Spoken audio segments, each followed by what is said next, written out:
Break के बाद एक बार फिर से आप सभी का स्वागत है आयुर्वेद पर आधारित हमारे इस बेहद खास कार्यक्रम स्वस्थ विचार में। मैं हूं आपके साथ आपका साथी कास। दर्शकों, ये कार्यक्रम हमारे लिए वरदान साबित होता है जब भी हम रोगों के चपेट में आते हैं, जब भी रोग हमें घेर लेते हैं। तो इस कार्यक्रम में बताए गए तमाम वो नुस्खे हमारे जहन में यदि बने रहते हैं तो हम अपने उन्हीं शुरुआती दौर के रोगों को जड़ से दूर कर सकते हैं।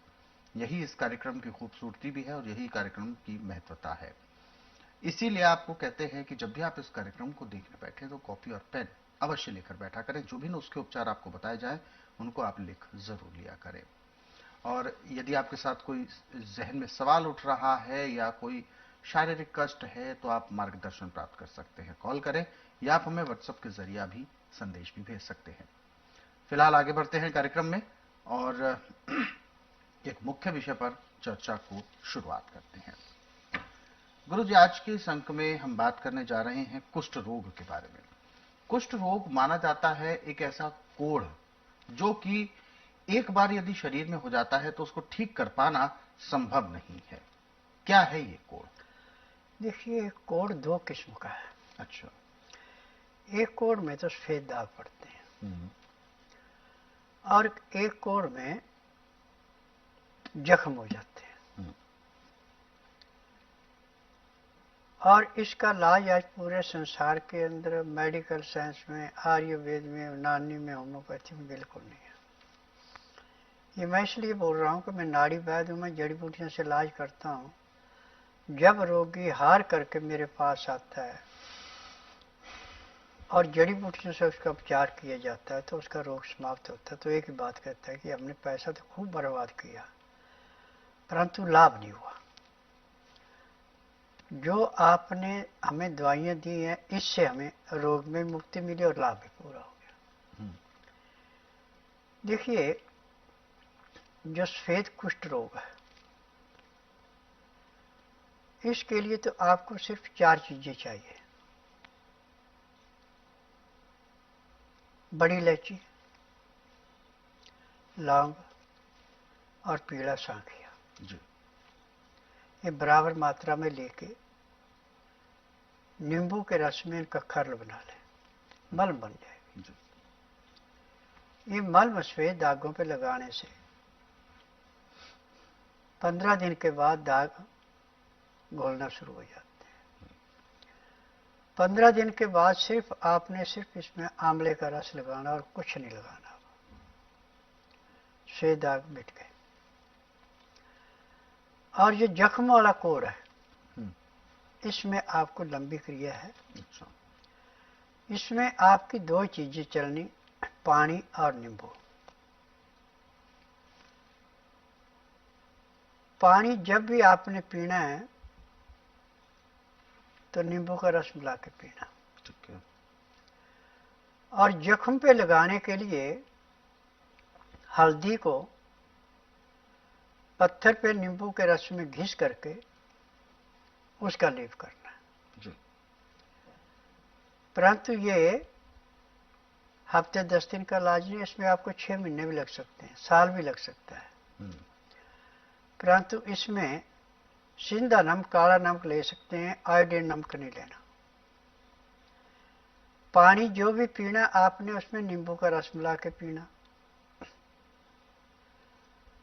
नाज जो भी खाना वो छिलके वाला यानी चोकर वाला खाना। दालें छिलके वाली लेनी, सब्जियां छिलके वाली लेनी। और इसमें दाल सब्जियों छौंक नहीं लगाना। यदि आपको चिकनाहट लेने की आदत है तो आप अपनी सब्जी में, दाल में गर्म गर्म में घी पिघला के डाल सकते हैं। उसमें कोई चीज जलानी नहीं है, उसको ज्यादा उबालना नहीं है, सिर्फ पिघला के, तो आपको ये लाभ ही लाभ देगा, नुकसान नहीं देगा।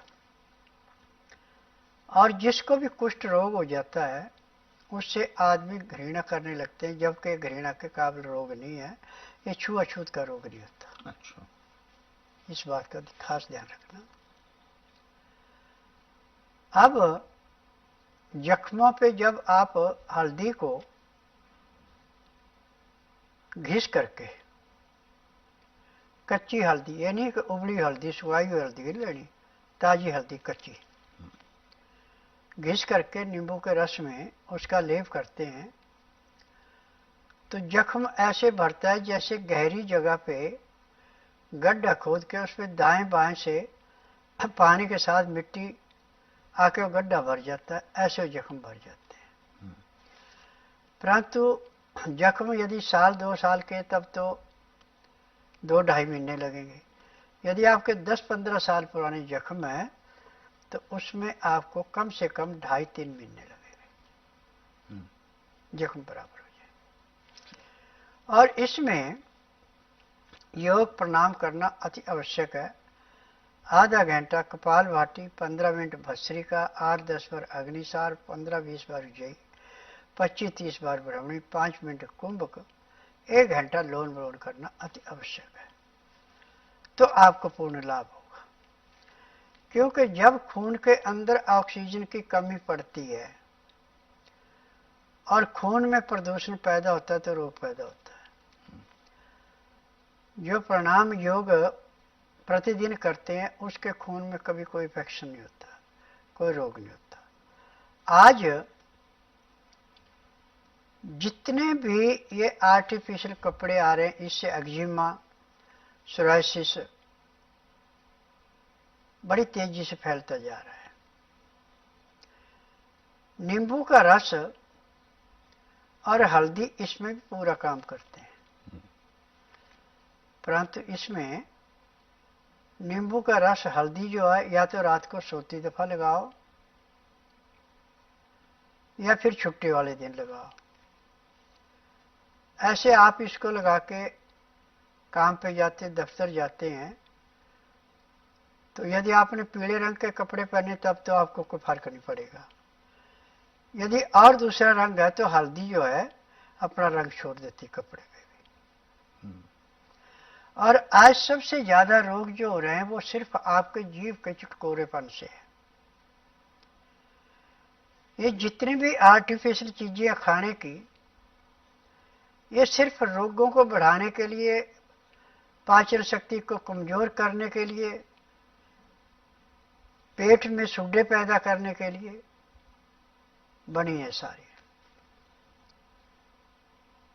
और स्वस्थ विचार में साधारण खाना खाते हैं, नॉर्मल खाना, और दाल सब्जियां जो बनाई जाती है छिलके वाली होती हैं, इसमें नमक सिर्फ सिंधा या काला चलता है, आयोडीन नमक नहीं चलता। और किसी भी दाल सब्जी में छौंक नहीं लगाते और रोटी को चुपड़ते नहीं है। यदि आपको चुपड़ने की आदत है रोटी खाने की, तो उसी घी को आप पिघला करके अपनी दाल सब्जी में मिला के खा सकते हो, नुकसान नहीं करेगा। परंतु रोटी में जब घी लगा दिया, चुपड़ दी रोटी, तो वो रोटी आपकी पचने में बहुत ज्यादा लीवर के ऊपर प्रभाव डालती है। और आपने प्रैक्टिकल करना तो आप 2 टुकड़े लें एक ही रोटी के, एक में घी लगा के या तेल लगा के पानी में रख दें, चाहे गर्म में रखें चाहे ठंडे में रखें, और एक टुकड़े को ऐसे डालें। 1 घंटे के बाद देखें जो ऐसे डाला वो तो आटा बन गया, और जिसमें चुपड़ करके डाला था वो ऐसा डाला था, वैसे को वैसा रहेगा। ये पहचान है, ये पहचान है। हाँ। और कभी भी आपने कोई चीज खानी है तो सूखी चीज है तो बाएं हाथ में ले लो, और यदि लिक्विड है तो गिलास में ले लो, और उसको अपने बाएं हाथ से दिल के ऊपर रखो और खड़े हो जाओ, और दाएं हाथ से सीधा कर दो, सख्त रखो हाथ को। दूसरे आदमी को कहो कि मेरा हाथ नीचे दबाना, यदि उसको नीचे दबाने के लिए जोर लगाना पड़ता है, उस चीज को खाए कोई नुकसान नहीं करेगी।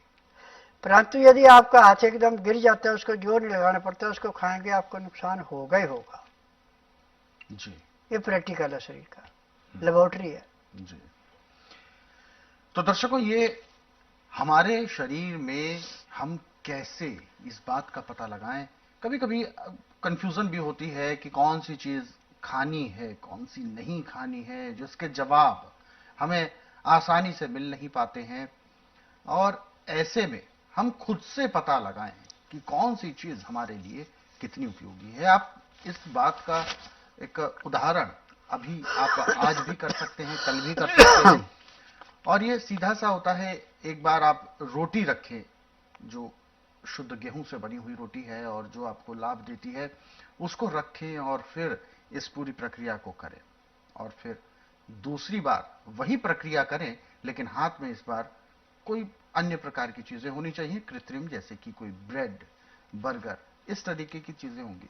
तो आपको खुद महसूस हो जाएगा दोनों में से आपको कौन सी ज्यादा लाभप्रद रहेगी, आपके शरीर के लिए अच्छी रहेगी। ऐसे नुस्खे तो बहुत सारे हैं, तमाम उपचार भी हैं, लेकिन जरूरी है आपका जागरूक होना। यदि आप अपनी दिनचर्या को नियमबद्ध तरीके से निर्वहन करते हैं, तो आप किसी भी प्रकार के रोग के चपेट में नहीं आएंगे। रोग का जो घेराव होता है वो उसी व्यक्ति के ऊपर होता है जो अक्सर लापरवाहियां करता है, जिसकी दिनचर्या व्यवस्थित नहीं होती, नियमित भोजन उनका तय नहीं होता, समय सारिणी नहीं होती। तो ऐसे में उन्हीं लोगों को ज्यादा तकलीफ होती है। वैसे तो बहुत सारे नुस्खे इस कार्यक्रम में आपको बताए जाते हैं, लेकिन इसके अतिरिक्त भी आप कुछ और जानना चाहते हैं, अलग अलग रोगों के बारे में आप पढ़ना चाहते हैं, अपने खाली समय में या समय निकाल कर विशेष तौर पर आप जानना चाहते हैं, तो आप स्वस्थ विचार पुस्तकों के जरिए भी पढ़ सकते हैं। इन पुस्तकों को कोरियर या डाक के माध्यम से आप अपने घर पर मंगवा सकते हैं। इसके लिए आपको हेल्पलाइन नंबर्स पर कॉल करना होगा। नंबर आपकी टीवी स्क्रीन पर है।